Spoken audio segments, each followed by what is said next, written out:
The following is a presentation of the Missouri Sports Network.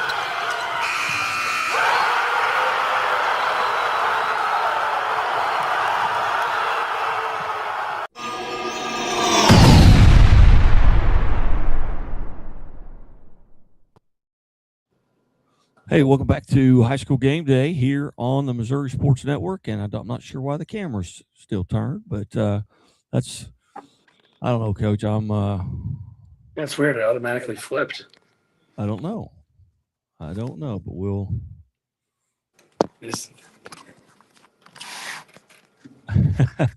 I apologize, Coach. We had it going there for a second, but there we go. Perfect. Okay. All right. And certainly glad you tuned in. And as always, brought to you by the Bank of Billings, established 1889, the oldest bank in Christian County.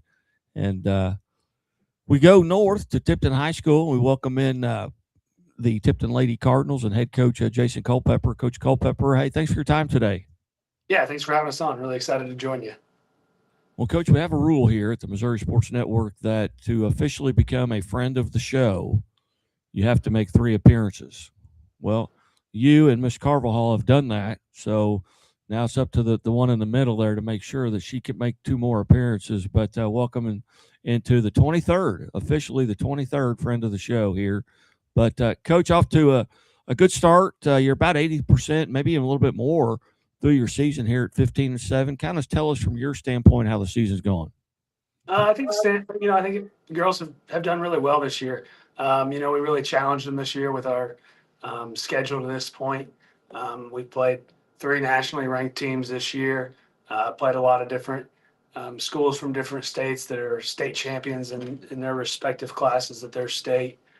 Played some really good teams here in Missouri as well.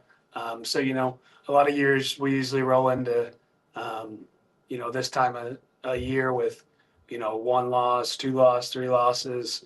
And this year we rolled in with a few more than normal, but I feel like this has probably been by far our most competitive schedule with the teams that we've played. And also even in those games, every one of those games, either half, third quarter, fourth quarter, all those games, we had a chance to win. So, I feel like the girls are in a really good place right now. Pretty healthy overall. Everybody's able to play. So, nicks and bruises and bumps here and there, but for the most part, everybody's healthy, ready to go. And we're ready to go into February and roll into districts. Yeah, this is not the time of year you want your check engine light coming on, right. Where you're kind of beat up and need to kind of revamp here. But what at this point of the season, what do you feel like as a team you're doing really well? I feel like our defense, has been really strong. You have moments here and there where maybe the help and help the helper is, kind of, went down a little bit. But for the most part, I feel like overall, whenever it's a game that we need to lock in for, our girls have done that throughout the entire year. And I feel like our defense is really playing at a high level, getting a lot of contributions from bench players, getting great minutes from our starters as well, shooting the ball pretty well. So I feel like overall we're doing some good stuff. You mentioned your schedule, and I've looked at it, and we had Doniphan on earlier. They're the Class 4 defending state champions. You took them on. You beat them. You played in Carter Word, maybe even Principia on your schedule, as well as Bartlett, Tennessee, I think was on your schedule also. But what challenges has that just the fact of being able to schedule those? Was it a situation where you've been so good so long that other people weren't playing you, or was it, hey, we need to go out and beef the schedule up? I think it's kind of a combination of both.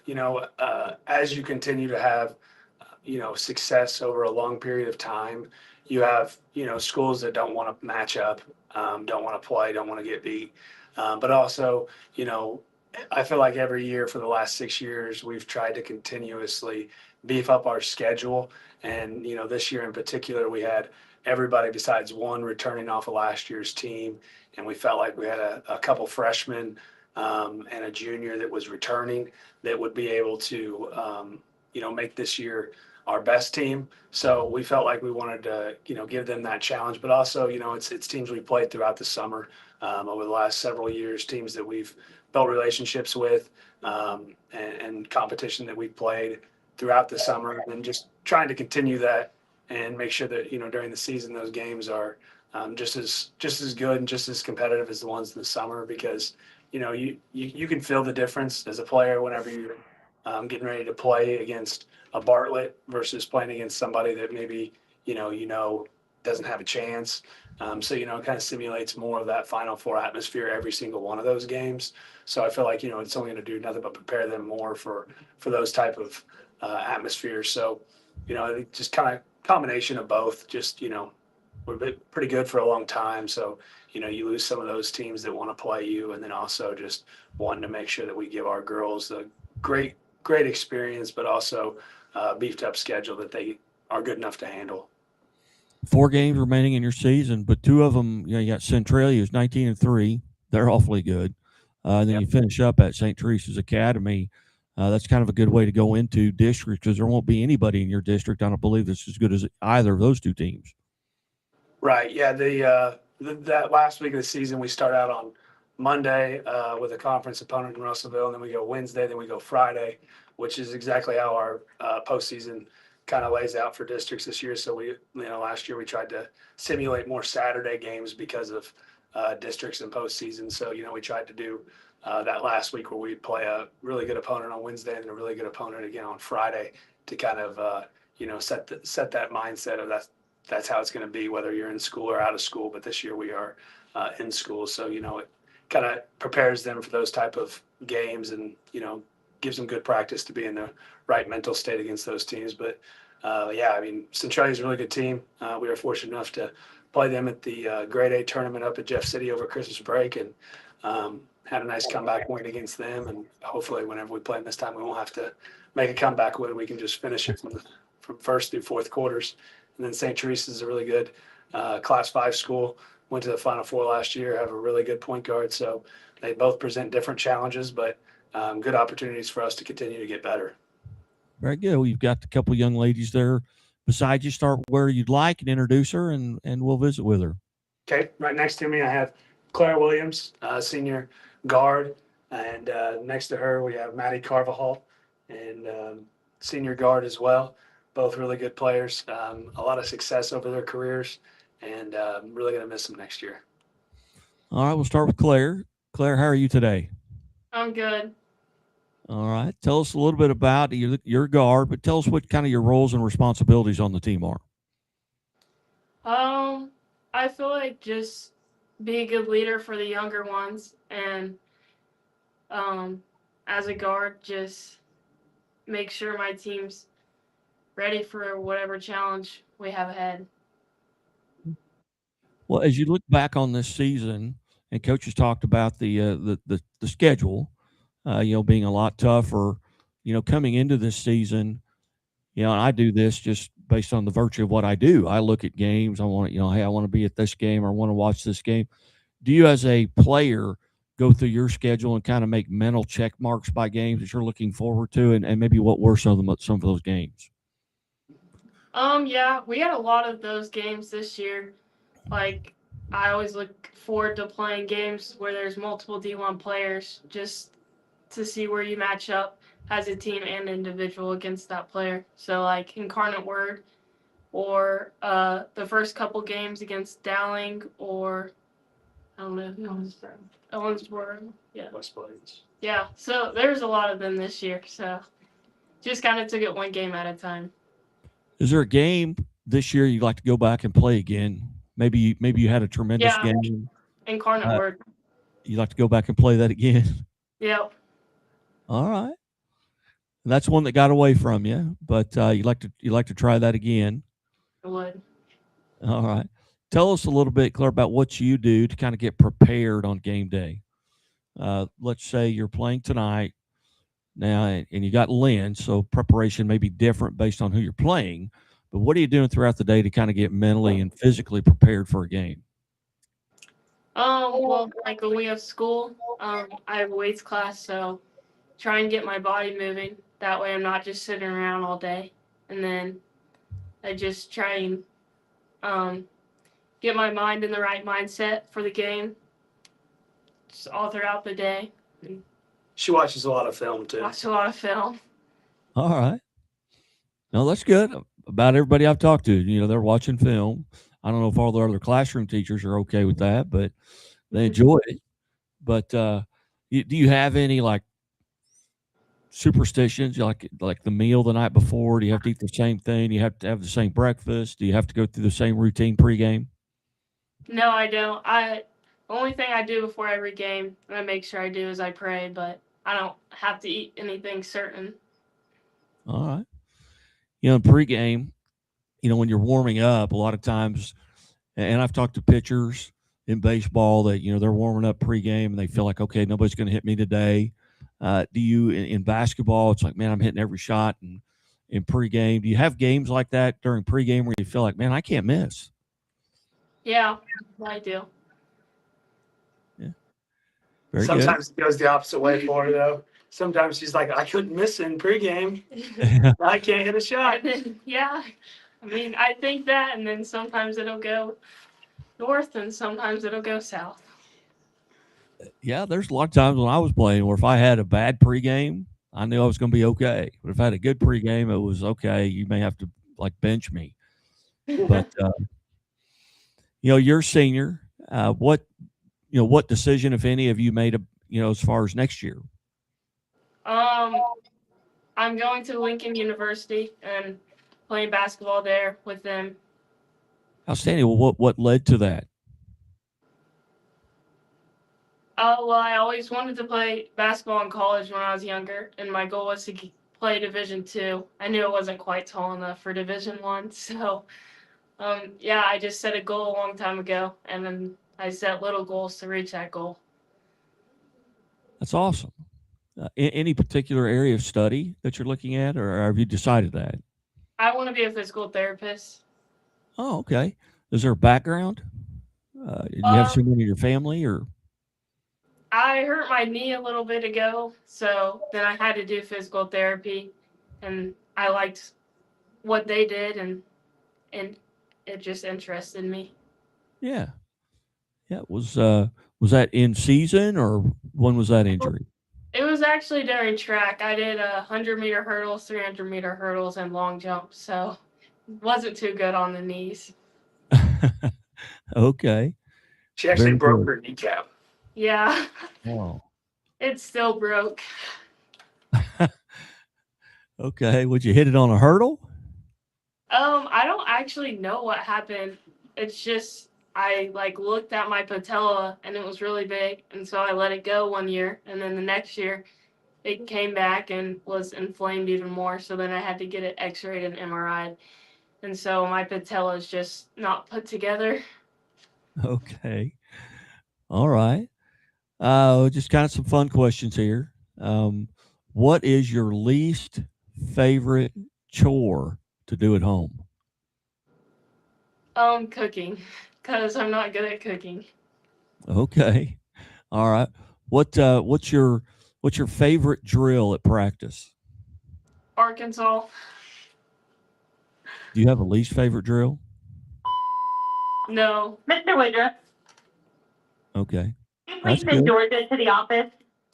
I like all the drills we do. Well, I guess one that's really hard is it's called 2-minute drill. It's for the guards, and you do 2 minutes of offense. Well, 1 minute of offense, and then you go straight to 1 minute of defense, and it's really breathtaking. All right. Very good. That may be on the schedule now tonight. I was thinking about that, yeah. Yeah, now that you've heard that. But anyway, hey, Claire, congratulations on a tremendous season up to this point. And hey, you got Thank two you. more appearances. You got 2 more appearances you got to make. So go out and win the district, go out and win the state title, and then you'll become a friend of the show. All right. Okay, thank you. All right. Coach, who do we have next? Oh, we have Maddie Carvall. Maddie, how are you? Good. How are you? I'm good. And Maddie, so we have a rule on the Missouri Sports Network. You have to make 3 appearances to be a friend of the show. So, Maddie, this is her 3rd appearance, I believe, and maybe her 4th. But, Maddie, tell us a little bit about what your role and responsibilities are on the team. Mine are similar to Clara's. I look to create and drive and kick and just assist to my teammates and lead with Clara. Looking back, on your career, and I know you've got some older sisters. Did you garner any of that leadership skills, and your basketball skills probably did come from them as well? But as far as leadership skills, are those people that you looked up to and tried to emulate what they did? I definitely think so. My older sister Paige, who I got to play with for 2 years, was a great leader, and that definitely influenced me. Very good. Coming into this year, were you looking forward to any particular games on your schedule? I was excited for our first couple games, like West Plains, especially Dowling Catholic, because that was a good atmosphere, and to play Caitlin Clark's old school was really fun, and to play Jeff City. Very good. What maybe was outside of being at home? What was maybe your favorite gym to play in? Maybe it was the atmosphere, maybe it was the rivalry, but where was your favorite facility to play in? Probably the Capital City gym in that grade 8 tournament. Okay.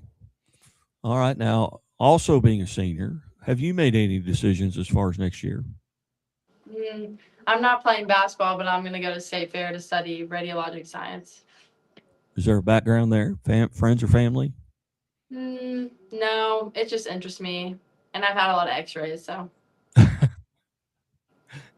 When Claire said physical therapy, I had 7 knee surgeries in college and in the minors, and that's what interested me, because I was around those people more than I was around anybody else. Yeah. And didn't go that way. Decided to go to education and history, and that's why I'm sitting here with a microphone in front of me, I guess. But Claire, if you could, as a senior right now, get in a time machine, or not Claire, I'm sorry, Maddie, if you could get in a time machine and go back to that Maddie Carvajal that was a 6th or 7th grader and give her some advice based on what you know now as a senior, what advice would you go back and give yourself? That's a good question. Probably, it sounds cheesy, but to be more appreciative of the games I get to play, especially later with my sister, and just realize that we really don't get to play that many games. Even though there is so many, it just goes by so fast. So it would be to appreciate it more and be more grateful. Very good. All right. What is your least favorite chore to do at home? Probably the dishes. I don't like doing the dishes. Like when they're dirty, like loading them. That's gross. I don't like doing that. That's probably been 80% of the answers. Now the guys, when I ask the guys this, if they've got a really long driveway, they hate taking the trash out when it's cold, because they got a long walk in the cold early in the morning, and then they got to walk back. But outstanding. But Maddie, congratulations. Claire, congratulations on a tremendous season up to this point. And like I said, get a district title, get a state title, and just keep coming back on. And we'll get Claire that friend of the show and make her number 24. All right. All right. Very good. Well, Coach, you've got just a handful of games remaining. And are you hosting districts? Yeah, we're hosting districts on the girls and the boys side this year. So it'll be a pretty fun week. Very good. Very good. Well, I have one question remaining for all three of you. You can just signal by raising your hand. And Maddie may have already been through this, but I'm a mandated reporter for the Missouri State Highway Patrol. And my question is, do you always wear your seatbelt?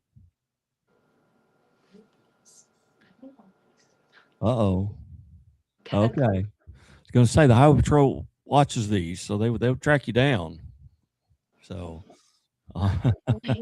it's okay. He needs to get a newer vehicle. Newer vehicles, you have to buckle up because you get tired listening to the dings. Even whenever I'm at my farm and I'm just driving 5 miles an hour, I still buckle up on my farm when I'm just driving around the fields. Yeah, funny story here, and this on the air. When I started the Be Safe, Be Smart, Be Here Tomorrow campaign back in 2007, I was doing a football game at Lockwood. I was still in the parking lot, but the game ran long, and I logged into the show through my Bluetooth. I'm still in the parking lot, but my truck is running. I go on the air and I put it in drive, and my bell goes off on my seatbelt right as I'm saying, "Be safe." And I got like 11 texts from highway patrolmen. Guy, put your seatbelt on. It's dinging over the air, but funny story there. But I never fail to put it on now. But Coach, thanks so much for helping set this up. Ladies, congratulations on a season, good season up to this point, and hopefully it's a tremendous season, ends well, and we'll get you back on. And good luck as you go forward. Thank you. Thank you. Thanks for having us on. We really appreciate everything you do for high school sports. You bet. Hey, you're watching the Missouri Sports Network at MissouriSportsNetwork.com, where everyone has a home field advantage. And as always, the Missouri State Highway Patrol remind us to take that 3 seconds and buckle up. It's 3 seconds that could save your life. Be safe, be smart, and be here tomorrow back after these messages. Things are a little tight for Terrence right now. But they won't be for long, because Central Bank makes it easier for customers like Terrence to dream bigger. More room would be nice. With mortgage solutions that can open the door to more space. That's what I'm talking about. For his growing family. Growing family? Honey, guess what? You got this, buddy.